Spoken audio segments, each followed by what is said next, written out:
What is going on, guys? Welcome back to Country Bunkers Trains. Hope all is well and you're having a great start to your summer.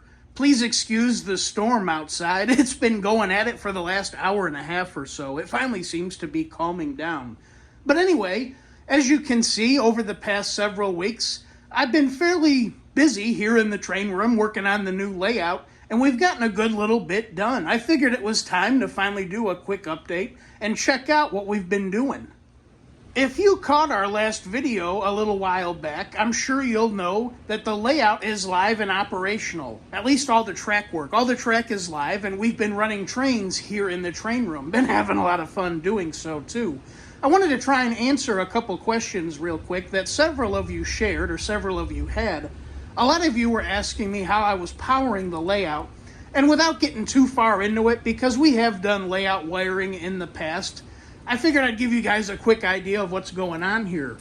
For supplying power to the track, or the feeder wires, I'm just using the standard Atlas track wire feeders that they supply or sell separately for their track system.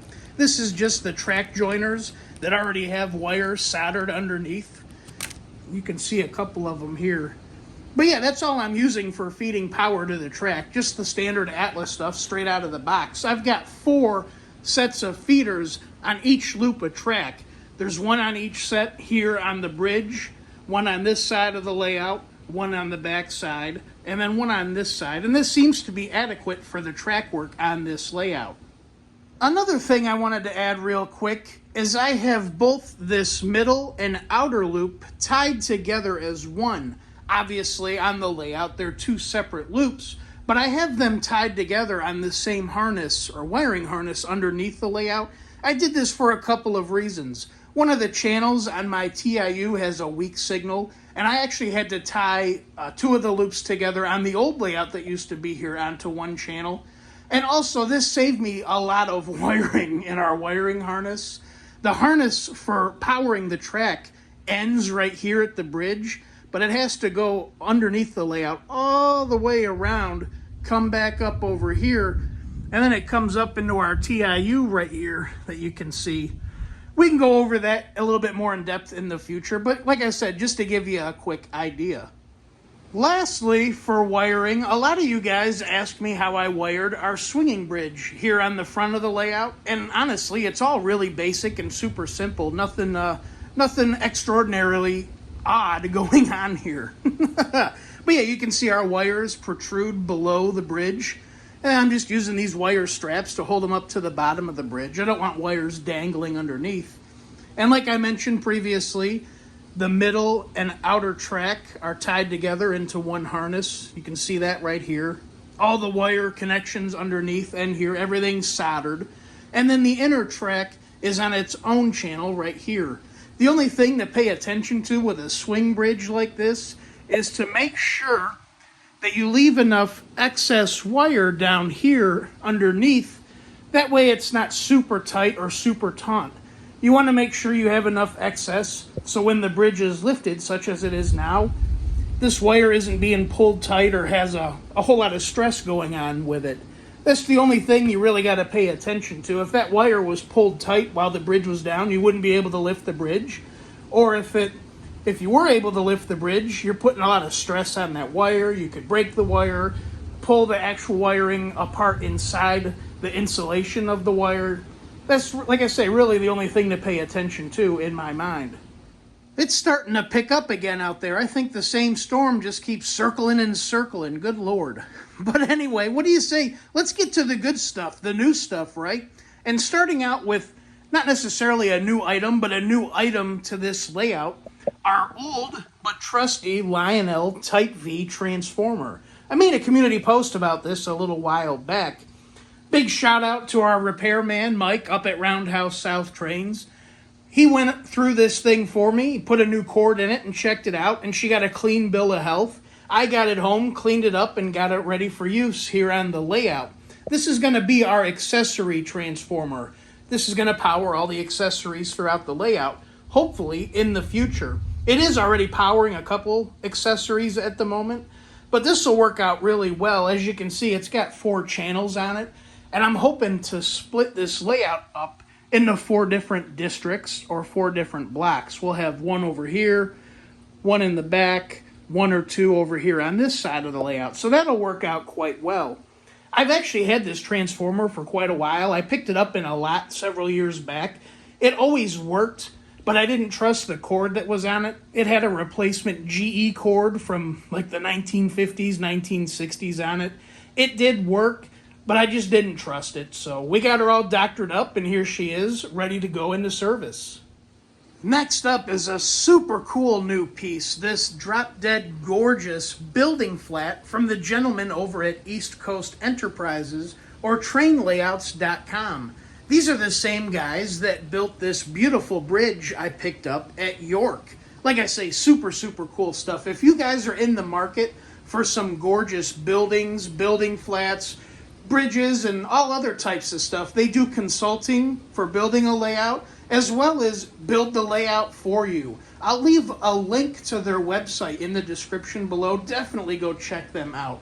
All kinds of really, really cool stuff. Not only were these guys kind enough to build me this building flat, but they even personally hand-delivered it for free this past week. They had a client's layout that they're working on a bit further south from here that they were coming down to work on. And I ended up meeting up with them in town several days ago. And like I say, I got nice hand delivery, real personable, just a great group of guys. You really got to go check them out. This is a really cool building, though. It does have a backing on it. The building does light up. You can see one of the wire looms over here. I do think I'm going to play with this a little bit. I might take that backing off and install some figures and accessories inside the openings in front of the windows. Maybe do a little bit of paint work and whatnot. I am thinking I'm going to weather the outside and maybe do some different colors on the doors here and there. I don't know. Let me know what you guys think. This is the general area where this is going to be placed, give or take a little bit. I am thinking of reaching out to them and getting another one, a slightly smaller building to put over here. But we'll play with that once we get to actually working on this area of the layout. But again, I can't be happier with it. This thing is super, super cool. And now let's get to the elephant in the room, or I guess I should say the mountain in the room. But yes, as you can see, we have a mountain range sprouting here along the back wall in the train room. And I'm digging it, man. I mentioned several videos back, I really didn't want to do the paper backdrop route here on this side of the layout. Not that I have anything against them. I do really like the backdrops. I just wanted something a little bit more dimensional and something with a little bit more wow factor, if you will. And I do believe this is definitely going to provide that. Eventually, this is all going to be one big mountain range. You're not going to see any of the middle. It's just going to be mountains all throughout here. But I'm getting ahead of myself. Let's focus on what we've been doing. When we started building this layout, I had mentioned how I picked up some new sheets of pressboard to form the main level, or the main table top, if you will. I did that because the old pressboard had a bunch of holes in it from all the accessories and being through several different layouts. Well, that left me with that wood still out in the garage, and that's what I ended up using over here. We already had it. I don't know how well it shows up on camera, but you can see this stuff really looks like Swiss cheese. You see all those holes? Not to fret, we're not going to see these like I mentioned. There's a couple big ones right there. But yeah, this was a perfect spot to use this wood in, because like I say, we're never going to see it. I did fill in some holes on the front ledge, if you will, on either side. That way we wouldn't see those. But yeah, we're never going to see the remainders of it. Before the wood could go up, though, we did have to prep the walls and the tabletop itself. Once that wood's in place, it's almost impossible to reach back in there. We wouldn't be able to do it. But I did want to go ahead and get the walls covered. We didn't want to see these beige walls inside the tunnels, or our new tunnels that we'll be installing for this mountain. So the walls all got covered in this 3/4 inch styrofoam insulation, painted in a flat black. And then we went ahead for the ground cover, or the tunnel floor, used this Cinders coarse ballast to cover everything. Not everything, just the tunnel openings, what we're actually going to visually see. I didn't want to waste a bunch of material. back here because, again, you're never going to see it. We'd just be throwing money after nothing. And then we also got to see our first look at our new ballast. This is a custom blend we're making, if you will. This is that Scenic Express ballast I spoke about previously. And this has a mix of coarse and fine cinders in it, mixed real well to give us that steam era ballast, or at least steam era in my mind. You got the ballast and then kind of like a dirty coal cinders mixed in. I think it looks really, really good. It gives me the effect that I was going after. And also for the tunnel openings, or the front sections of the tunnel, I did take our styrofoam and carve some rock formations and paint and weather it all up, getting it looking pretty. But you guys know all about this. We've done a bunch of this in the past. I didn't want to go through all this effort to make it look this good along the back walls because, again, we're never going to see it. That would have been a whole bunch of wasted effort. But once all of that was good to go, we got our wood installed.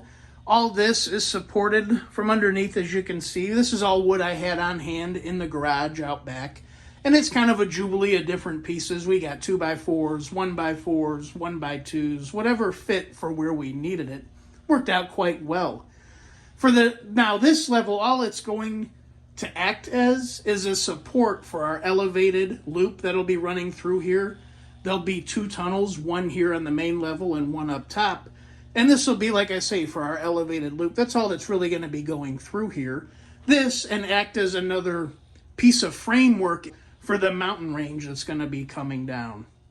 I do want to point it out real quick because I know one or several people will bring it up in the comments below. Well, Zach, what if you have a derailment or a train crashes in the tunnel? How are you going to reach it? Don't worry, guys. We've been here before. You can see this foam here in the window. I've painted it black on the opposite side. That way it's a little more appealing to the eyes on the exterior of the house. But this foam is all press fit. I cut it slightly oversized by a 1/16 inch or so. That way it pressed in there and held itself in place. So if we do have a derailment or a train crash, I can come in through the window from the outside, just pull those boards out, reach in, and grab the trains. This is exactly what we've done over on the other layout on the other side of the room. Like I say, whenever we have a derailment or any issues on the track work underneath, I just open that window, pull the foam out, and we can reach right in. Moving on to the second layer, or upper level, we obviously mimicked the painted insulation along the walls. But as you can see, this level is done a little bit differently. This is all kind of suspended in the air versus having wood supports below. I did this for a couple of reasons. I've had these shelf brackets hanging out for forever. These are from my childhood room. I held onto that shelf for so many years thinking I would use it one day, but never did. And this seemed like a good fit and use for these shelf brackets. But also, I still need to pick up a good bit of track that's going to run through here, where we have an idea of where that track's going to go, but until it's in place, you don't really know. And I didn't want that to hold us up. This was something I could obviously work on right now.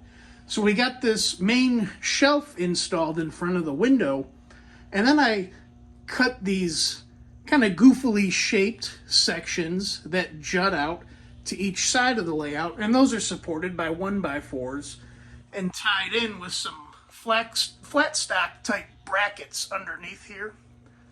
How well the camera shows them off. But these little sections are to act as a country mountain road, or road going through the mountains. We're going to have the road coming through one side of the layout over to the other. The original thought or intent was to have a city scene here in between the mountains, but I just didn't have enough depth to fit my city buildings.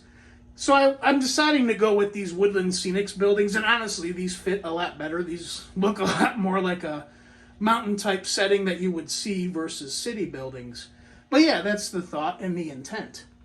For the mountaintops themselves, nothing crazy or spectacular here. I did build myself some little type of corner shelving brackets to support our towers that are at the tops of the mountains. Those are attached to the wall. And then I used our foam once again, and that created the ridge behind it of the mountain going up higher.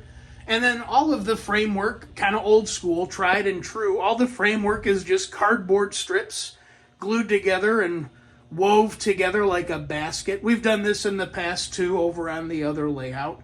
And then everything's gone over with plaster cloth. And then on top of that, I used our paint that we've been painting the rest of the layout with. It's given us a real nice effect so far. Now for the towers on the top, I did go ahead and weather these. Not sure how well this is showing up on camera. Again, I'm sure it's not helping with that light shining right into it. But this was a really nice touch. Gives it a little bit more of that realistic effect. I am hoping, I want to do some different ground cover. I have the ground cover picked out. I still got to pick it up. But I didn't want that to stop us from getting these towers installed. I wanted to feel like we did something, man. So I already had a bunch of flocking material on hand. And I got that glued in place behind the towers. I didn't want to try and install any flocking material once the towers were in place. So we got that done. And when we do pick up that new flocking material for the rest of the mountains, we'll kind of blend it in. I'm sure it'll look just fine. But yeah, what do you guys think? I think it's coming out pretty damn good. I still got to move our moon too. I don't know where I'm going to put this thing. It looks a little goofy hanging out here in front of the mountains. But I also feel like it's going to look goofy elsewhere, too, just with the mountains going up all the way to the ceiling now. Yeah, I'm not sure. Where do you guys think we should put it?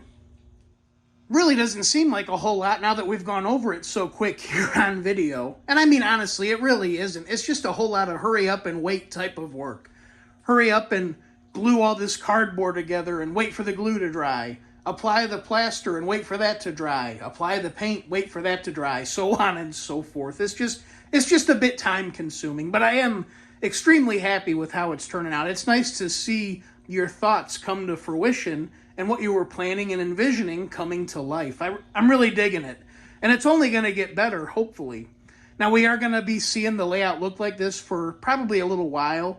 That's why I went ahead and painted that middle layer. We're probably going to have to see that for a little bit. Like I say, I got a good bit of stuff to pick up to keep going on this project. Flocking material, trees, tracks, so on and so forth. It's a slow-going process, but we're not in a race either. But I did want to get a video out real quick and show you guys what's been going on in the train room. It's been so long, and I do hope you enjoyed this video. But anyways, guys, as always, until next time, my name is Zach, and this is Country Bunkers Trains. Y'all take care. I'll see you the next go-round.